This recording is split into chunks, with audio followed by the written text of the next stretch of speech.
Hi, everybody. I wanted to do a review for our members that involves a new film, a new series actually, called Dahmer. It's on Netflix. It's about Jeffrey Dahmer, the notorious serial killer. This is a Ryan Murphy production, so I was expecting something really over the top because his stuff, like American Horror Story, can be kind of crazy, right? So I was expecting something very kind of, oh, what's this going to be like? But it ended up being a very low key, almost sensitive depiction of the victims and the crimes. The interesting part is Evan Peters plays Dahmer, and he plays him in this really deadpan way because Dahmer, I think his kind of superpower was that he was so bland and so like unassuming and quiet and I mean, frankly, kind of boring that his eyes are just dead, And Peters does a great job of bringing that kind of really low energy feel to the character. Now, the first 5 episodes are basically about Dahmer. He's pretty much on screen almost the whole time. What you find out as you're watching it is that it's a pretty boring guy, and it starts getting a little tedious watching his kind of like the way he reacts to everything over and over again through episode after episode. Now, what that sets you up for is basically the second half of the series, which starts going way more into the lives of the victims, which gets a lot more interesting. So, one of the standout episodes of the series is Silenced. It's directed by Paris Barkley. He's a pretty popular director around town, and this takes a turn because the first 5 episodes you're watching Dahmer the whole time, and the sort of low key way he would go after his victims. And to its credit, it was not super gratuitously gory in those first 5 episodes. It was disturbing. The chase is almost more disturbing than the outcome in a way because you know it's going to end badly, so your heart's breaking for these characters. So in episode 6 called Silenced, they concentrate on Tony Hughes, who is the death victim of Dahmer, and he's played by Rodney Buford, and he's so likable, such a beautiful person, and he was very, very inspiring, and he went after his dreams. He went to the big city, and he wanted to, he didn't want to just be held back by his deafness, and the one thing is he meets Dahmer. So the second thing, which I didn't even know about Dahmer, is that he actually dated Tony Hughes for a while. Like, he met him in a club, but he didn't just go home with him. They went out. They like had dates. Dahmer actually dated, which is what? So that was an eye-opening one.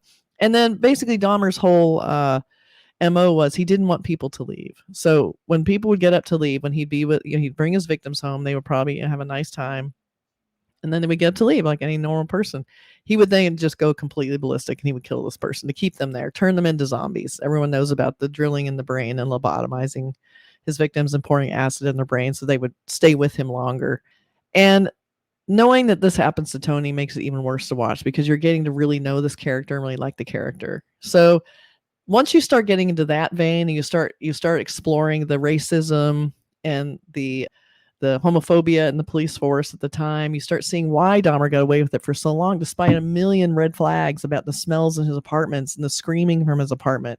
And the woman next door who was complaining that there was, there was something going on in Dahmer's apartment and no one would listen.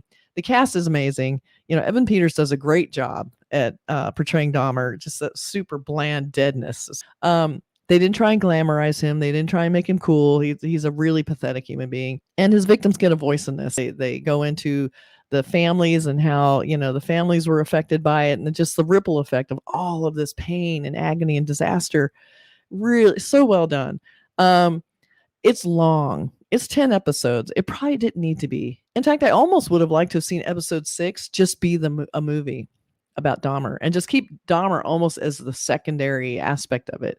I would like to have even seen more about Tony Hughes. He was amazing. Each of his victims have their own story that would make their own great movie. I mean, it's beautiful people.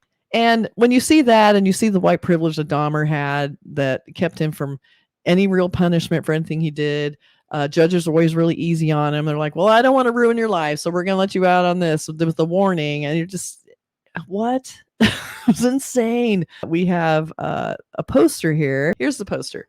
So the poster, in an interesting way, is yellow. So it's yellow because he's sort of obsessed with The Exorcist, and the yellow eye thing is a a concept in the film they show a few times. Like, this is how Dahmer sees himself as this great villain. And the whole palette of the show is kind of yellow. There's this kind of yellow dinginess to the whole thing. And, Dahmer's kind of like grungy apartment with the kind of yellow tone to it. It makes your skin crawl.